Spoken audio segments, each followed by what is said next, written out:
Hey, do you want to be the antidote to all the doom and gloom? Join me as I come from my slice of life to help bring more joy into yours. This is the My Slice of Life podcast.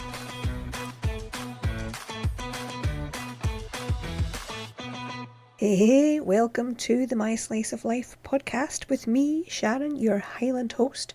Glad you could make it this week. This season we are putting the joy back into being prepared, and this week I am asking you, are you prepared for meal times? Is it something you put a lot of thought into?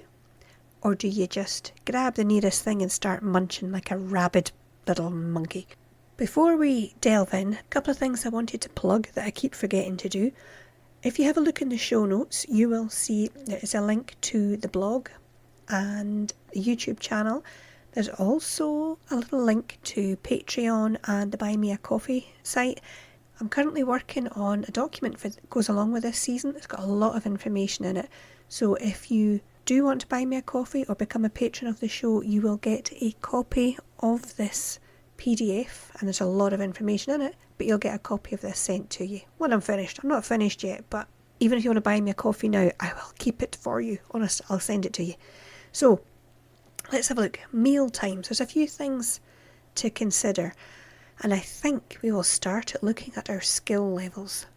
What is your skill level? Now here, see if you're a chef. Crack on, fair play to you, if you know exactly what you're doing. If you're more like me, you will find things like YouTube very, very, very helpful. I've learned a lot on YouTube, I have to admit. And free videos. I hate these videos where they show you just a little bit, and then you've got to pay to go on their course. I don't like that. Kitchen shouldn't be a mystery, it should be a place that we look forward to go to. So YouTube for finding out how to do things. There's loads of websites with recipes and ideas if you're stuck. There's no excuse really these days, is there? So come on, we can go to your library. They've got books, believe it or not, but they've got good cookbooks. So get along and have a look. If you really don't know where to start at the beginning. Get the basics down, because once you can do them, you're on your way. There's nothing stopping you. The next thing I think we need to consider, and I say this we because I'm talking to myself here as well, is budget. How much can you afford to spend on your food? So once you've worked out what's coming in, you've worked out your bills, what you're spending, what you've got left, how much of that you're going to allocate to food. Once you know that, you're well on your way. We need to know how much we're actually going to spend. Again, that'll depend on whether it's just you or if you've got a family. Who likes what? Food is not getting any cheaper, so we really need to stick to a budget. But before you go shopping, before you even think about that, check what you already have. And I am as guilty as anybody for this. You go and buy stuff and you come home and you think, oh, I've already got 2 of them. So check in your cupboards, check your fridge, check your freezer. If you can get through the ice block. I know our freezer's starting to look like something out of a doomsday film, but check what's there and use up the fresh stuff first. Don't waste it. I know we're always told how much food we throw out, but especially now with the prices of things, we just cannot afford to be throwing food out. Now, if you're really stuck, you can do, actually I've just done this tonight, it's what I call end of the week soup.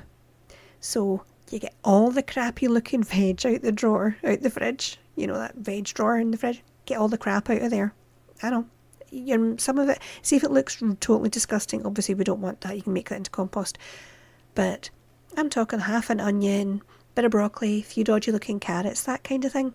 Cook up some butter, chuck them in. Potatoes always do well. Bit of stock, cook it down. Add herbs. That's a big thing, because herbs will disguise the taste of pretty much anything.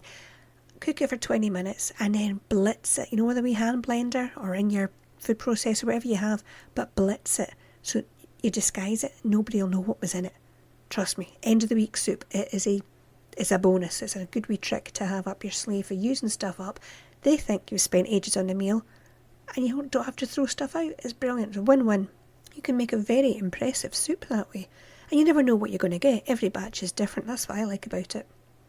So here's something that I do that you might find useful as well. You keep a little bit of paper taped onto a cupboard door. Now, if having paper stuck on a cupboard door isn't your thing, I get that. Tape it on the inside. I'm personally not that fussy. So, but put it somewhere so you know it's there and you're not going to forget about it. But when you run out of something, just make a note of it on that bit of paper. So when you go shopping, you've got your list ready made. It's right there, it's ready for you. So there's nothing worse than you're going out, you're going to go shopping and you start thinking, what is it I need again? And if you're like me, your brain just goes blank and you can't remember. You do this, shopping list is ready made for you. It's much, much easier. Another thing to help with the shopping list is to meal plan. Now this ties in with checking what you already have, looking through those cookbooks, but don't underestimate how useful this can be, because then nothing's going to go to waste. If you know you've got some chicken or maybe there's a bit of mince or whatever it is, meal plan. What are you going to make to use it up? What veg do you need to use up? What can you do with it? Maybe you're going to have people coming over one night, so you're going to use up more of your stuff. Maybe Wednesday night's going to be busy, so Tuesday make a batch of something, so on Wednesday night you just have to heat it up. So make a meal plan.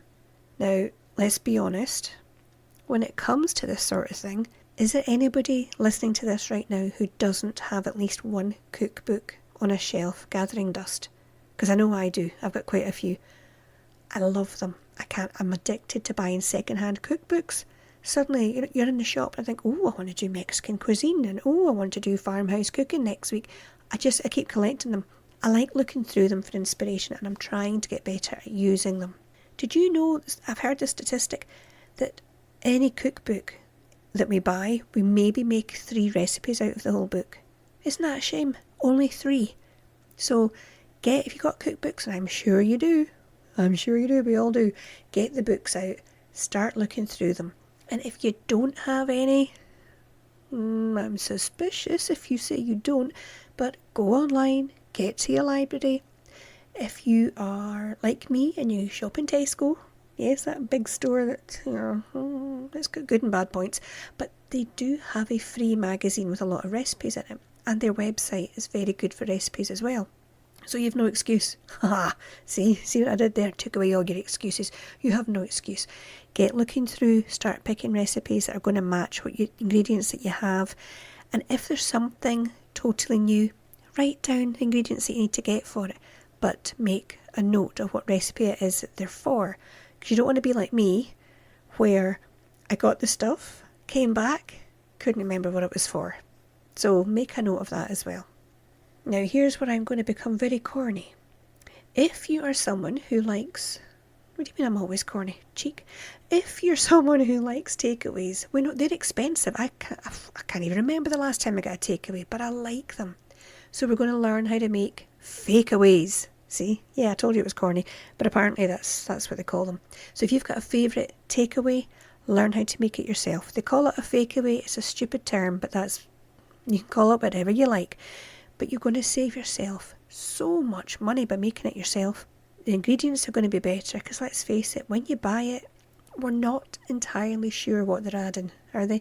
And when you make it yourself, you can make a huge batch of it and save yourself a lot of time another night. It's perfect. Which does bring me on to batch cooking. Whenever you can, if you're making something, make at least double.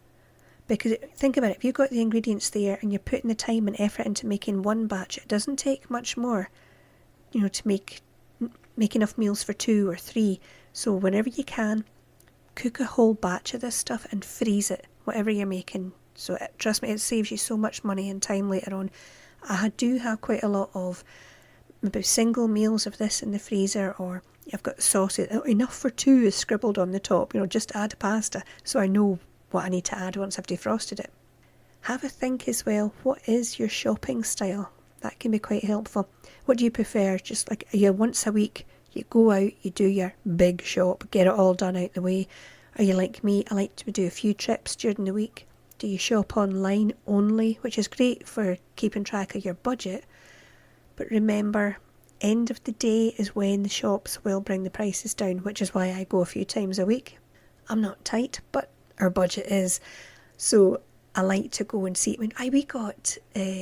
I was up there start of the week and it was a pack of tuna fillets, which, you know what, I've never cooked tuna fillets before. I always use the tin. And they wanted £9 for that originally. I got it for £1.99, so that's what we had for dinner. Things like that, You're not going to get these kind of bargains if you're shopping online all the time, but it's your call, whatever suits you and your lifestyle. Remember as well to check the prices per gram or per pound, and sometimes there is a bit of a variation. You have to watch it's how they word it and how they price it, so don't get caught out with that, and don't feel that you've always got to stick with the brand names. The cheaper labels can be just as good, and if you find maybe you're using a sauce, you haven't got round to making your own, so you want to buy a jar of sauce and it's a bit thinner than you'd like, use that little corn flour trick. I've told you about it in a previous episode. If you haven't heard it, you'll have to go and find it. But you can thicken them up. Again, add herbs, thicken up sauces. Don't stick with labels. They are more expensive, and you're paying for the name. Let's face it, all we are doing is paying for a name, and I don't need to do that, and neither do you. So when you've done all of that, you know what your skill level is, or maybe you've brushed up your skills already. You've looked at your budget. You have your list, you've been shopping, you've done your menu planning, you've made your fantastic meal. This next bit is something I don't think a lot of people talk about when they talk about meals and preparing and budgeting and cooking, but they don't often ask, at least I've not heard it, where are you going to eat it? Are you just going to put it on your knee and sit and eat it in front of the TV? Because I'm going to say, please don't do that. You've put all this effort into this meal. Don't waste it like that. And it is a waste, because when you do that, you're not concentrating on the food. I've mentioned a few times about the table we have in the living room at the other end, which is always cluttered, the homeschool come dining table, and it's always got things on it, but we will clear it for dinner. So if you have a table, clear it for dinner. If you have a dining room, or you have somewhere, that's always clear, good on you. I wish we did, but we don't. But have a nice space cleared, and don't skimp on this part. Especially if you're just yourself. I used to live on my own, and I must admit, it was something that I took quite seriously. It's like, I've made this meal, it's important. And don't think it doesn't count just because you're eating by yourself. It counts. Light a candle, use real napkins, whatever it is that's going to make it feel special and important. Because it is special. You've made it, you've put a lot of effort into this. Take the time to really enjoy it. Enjoy the sight of your food, the smell, the textures. Marvel at your skill in the kitchen. I think it's really important. I don't think people take enough time over their meals. It's something I've become more aware of. I will explain more about that in another episode, but for now I think it's enough just to say, take your time, enjoy your food. And once all that is done, we come to the tidying up. Now, if you own a dishwasher, good on you, but use it. Don't leave things. I'm saying that I've never owned one. I don't even know how to work one. If you gave me one, I wouldn't know what to do with it. We're a hands-on dishwashing family here. But either way, just don't leave it sitting around. Get to it, get it done, get them washed, get them dried, get them away, so you don't have to come down the next day and face all these dishes and think, because that's off-putting for anybody. And so there we have it. We do all these things, and we are going to be well prepared for meal times. I hope you've managed to pick up a couple of things this week here. It's going to be a bit helpful to you. So don't forget to check out the show notes below. Hop along to the blog, have a wee read there. There's a lot more things going on over there. Come along and buy me a coffee. I'll put your name in so you can get a copy of the PDF that I'm working on that goes along with this season. Feel free to like, follow, whatever it is you have to do for this podcast, depending on where you're listening to it. Leave me a little comment, that would be lovely. And then you know how to find me next week, because next week is a good one. I'm coming back next week to help you get prepared for something else. You don't want to miss it. But until then, you take care of yourself.